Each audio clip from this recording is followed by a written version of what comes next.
Kale agange nze Waswa Emmanuel Trust Media Uganda ya YouTube channel kuobera no sinze kupanga tugoberera ne Waswa Emma mikutu ebiri jombe gisubscribingako nobangate oneyungako agange nze Waswa Emmanuel mbera onyo kwa nkutusako byoba tewategedde bibwategedde nebyo kongera kubanga tubyanalyzinga mu mpola mpola onakulwa lero njagala tuogere ku nsonga naddala eyakute abantu ombabiro yensonga y'omusajja Eyafukamiridde Ssaabasajja Kabaka wa Buganda nga bali ku kisaawe German. Kakati nalabye contradictions na buli omu nga wendowooza ye nendaba abantu Abanyarwanda bakuno abatamanyi culture n'abamwanga agenjawulo nga bagamba omusajja Afukamiridde ate Ssaabasajja Kabaka. My God, nali agade nsoke mbatere ekifaananyi ekyo musoke mukirabe nti okufukamira teguba nko musango wantu wonna. Okufukamira ze zimu ku symbols eziraga nti omuntu awadde munne ekitiibwa.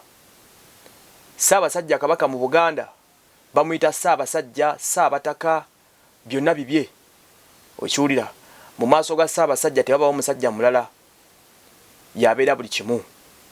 Ebimu ku biraga nti Ssaabasajja ateekebwamu ekitiibwa ke kabonero k'okufukamira. Ekyo kintu omusajja oyo we nategeddeko nti ye Ssozi, mukulu Ssozi, ekyokubanga yakikoze n'afukamirira Ssaabasajja Kabaka, it was a symbol and sign of respect. Mwe mutukubiriza nti tulina okugoberera culture zaffe. Era nze musiima nnyo ku ekyo kye yakoze. Yalaze mu butuufu Buganda kyeki ne gye buva. Njagala okubategeeza gwe wenna atali Muganda oba atamanyi Buganda kyeki mu Uganda bano. Abamu ku ffe tuli Basudani. Nsiba nti bagamba.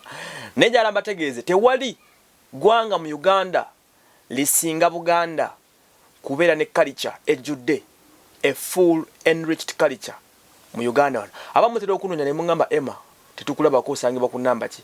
Enamba ku screen kweri oko ndoza lyo kanji batereko. Enamba nja kusaba gintereke bereko ku screen antu bagirabe. So musoko nga mungo bereganya. Olisoma ngalo ku feedbacks zammwe. Eri ku screen ne ku Waswa Emma Emmanuel Facebook. Kanji somero gisoma 0755105655. Abadde basekerera omusajja oyo banji mwamusekeredde ne mwonyo omusajja Eyafukamiridde mu ggwanga eggwira n'afukamira Ssaabasajja. Ekifaananyi ekyo kidiscussing ebintu bibiri, omu yabadde ayimiridde ng'omulala afukamidde. Kati mbategeeza omukulu oyo Ssozi, musajja mukulu ali myaka nga 73 there. Musajja oyo munnamasaka wawu, azaalibwa Masaka mu kitundu kye bayita Kyebando ne Kako. Era kyaki ye Kako mukulu oyo Ssozi ne kitaawe omugenzi Ddungu be bawaayo ettaka eryazimba kyaki eyo ey'Ekako. So omusajja oyo enkolagana ne Ssaabasajja Kabaka si ya leero nga basinga madde mu kirowooza. Babaddewo emyaka n'emyaka. Oyo golaba taata we omugenzi Ddungu yali mwami wa Ssaabasajja era y'omu ku baafuna ebirungi okuva wa Ssaabasajja ataliyo naye emirembe gy'Abakabaka egize gibeerawo. Kadde tuba tusookogera ku Ssaabasajja ku Ssekabaka Muteesa owookubiri. N'olwekyo ekyo kiyakoze, they have been having a very long relationship ebadde wakati wa Ssaabasajja Kabaka Ronald Mwenda Mutebi. Teva ku oyo mukulu ebyadda ddala ku mugenzi kitaawe. Bano bava Masaka, Ekyebando, Kako. Omukulu oyo akolera ku embassy ye German, ndowooza akola nga deputy ambassador. Eyabadde ayimiridde ye yabadde Munyarwanda, bebe okufukamira tebabimanyi, ya ambassador waffe German. Era be bayaniriza Ssaabasajja Kabaka. Kati ono relationship gyalina ne Ssaabasajja olw'ekitiibwa kyateeka mu Buganda n'olwokuba nti Muganda ennono yabadde alina ogigoberera. Mukimanyi bulungi nti maaso ga Ssaabasajja tomukuba mugongo, bavawo batambula badda kyennyumanyuma tembira bulijjo. So abo mwogerera omusajja oyo nti Yafukamidde yakoze biki no mwe mutamanyi kye mwogerako. Culture ne buli genda musiki culture yekulembera kinga mu nsi yonna lwasonga they believe in their yindi ne baliragawa culture isigala culture ye. Okitegedde. So ensi eziri enriched mu culture yazo oba ensi ezikiriza obulu culture yazo neziteke ekitiibwa mu nnono. Zensi ezisinza okukulaakulana. Zensi ezisinza otambula ne zigenda mu maaso. Naye olw'okuba nti ffe mu Africa tuli brainwashed, tuli awo twabutaabuta nadda twabula, tetumanyi gye tuva, tetumanyi na gye tugenda. Kyova olaba tuli awo tutyo nti omuntu sajja ng'oyo bw'afukamira. People can look at it as a weird thing. Ekyo kyakuyigirako kinene nnyo n'eri abaana ab'obuwala be tuzaala nti olaba omusajja ow'ekitiibwa, oyo omusajja mugagga, they have money nga bw'okiwulira. Oyo omusajja Dan Ssozi yasookera kukolera London nga ambassador. Yaliko London nga deputy ambassador still.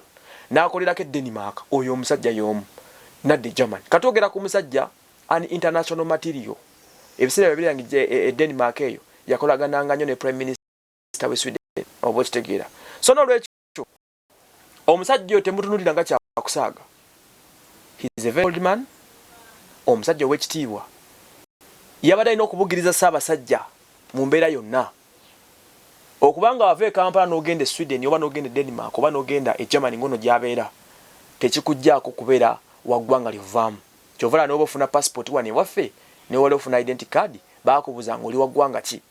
N'obagamba ndi Muganda oba n'obagamba ndi mu Sudan oba n'obagamba ndi Munyankole. Then your nation comes next. Tetulinga Bazungu nti bo eggwanga lyabwe y'ensi yaabwe. Naye nabo olaba ensi zaabwe era zinamu amawanga mwe bava. N'agamba nti nze ndi mu America omuled Indian. Oba nfunye bulungi. Kani wane waffe your language or your tribe comes first. Obuganda obeera bubugiridde oba munfune nnyo. So n'olwekyo ako kabonero akaweesiza Kabaka ekitiibwa n'Abazungu bakitundeko ne batyamu omusajja okufukamirira musajja munne. That is culture. And that's what culture tells us. Oba mukitegedde bulungi nnyo. Kati abasajja ngaabo ako kabonero kaba kalisigalawo. Bwe nkulaga ekifaananyi ekirala nkakasa kyetwalanise nakyo ebintu bizanga bibeerawo. Era ono omusajja yafukamirira ndozo yali Muteesa, Ssekabaka Muteesa. Yamufukamirira bulungi nnyo. So I just thank this man olw'okumanya Obuganda kyeki, be babasajja baliwo okubanga batwala Obuganda mu maaso. Ne bagamba Obuganda buli in a direct bagitaddi buli in sport. Omanyi kye bayita sport y'okusaanawo.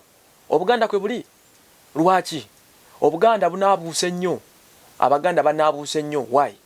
Olwa intermarriages ezisusse mu Buganda. That's why Abaganda banaabuuse. Ffenna n'ennaku yaffe Abaganda be batusenza. Omunyarwanda, Omukiga, Omunyankole, Omusudaani, ffenna tukuŋŋaanira mu ki? Mu Buganda. Bw'otuuka okuwasa toddayo kuwasa wammwe. Owasa abakyala bali mu Buganda. Okitegedde. Kyova kati osanga Abaganda wawu bali bennyini abalina omusaayi mu Buganda taata ne maama mutono. Osinkana Muganda Munyarwanda, Muganda Munyankole, Muganda Mukiga, Muganda Muki, webetyo. Because Obuganda buli makati mu ntabiro y'eggwanga. Naye ate Obuganda busigadde buli so superior nti bwe bumaking ensi eno. Amawanga gonna agali mu Uganda gaborowinze culture y'Abaganda. Ennyambala y'Abaganda etambudde buli wamu. Oba okiwulira. Okubeerera kukuwasa, kukuza abaana, amawanga gonna gakuliza abaana ku nnono gye beewola mu Buganda. Ekitufuula ab'enjawulo ye culture Abaganda gye tulina. Eri enriched na buli kimu ky'omanyi. Abaganda Katonda yabawa bakompromisinga buli kimu kyo, bakicomplimentinga wa buli kimu kyonna kyonna ekitwala culture Abaganda bakiina. Ekyo kiyakoze nakikolako nali eyo mu Western mami wange gy'abeera. Yali akyazza abagenyi nga sibeerabeerayo. By then nali ndooza nsoma senior 6. Omu ku bantu abamu ku bagenyi ne bajja. Bwe nali mbawo ekyokulya nafukamira. Abasajja bantunuulira olw'okuba bo batoolo n'abanyolo ne beewuunya ne bamugamba gwe Naalongo. Ono omwana ani amugamba ofukamira? Nabagamba oyo mwana Muganda. Muganda. Mumugamba ki? Ewaawo Buganda butegeeza kukola ki? Because I'm used of that. And the guys were so amused. Kukye nakola okitegedde. Beeri nga bamanyira omukazi ajja n'akwesimbako na oba omuwala okitegedde.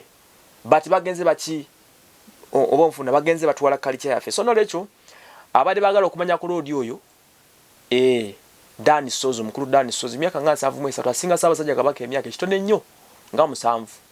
Naye olw'okuba nti amanyi nti Kabaka ye superior we, amanyi nti Obuganda bwe mumumekinga, Dan Ssozi nga tanaba kufuuka Uganda ne ambassador mu nsi zaalimu okubeera ow'amaanyi n'ensimbi zonna zaalina.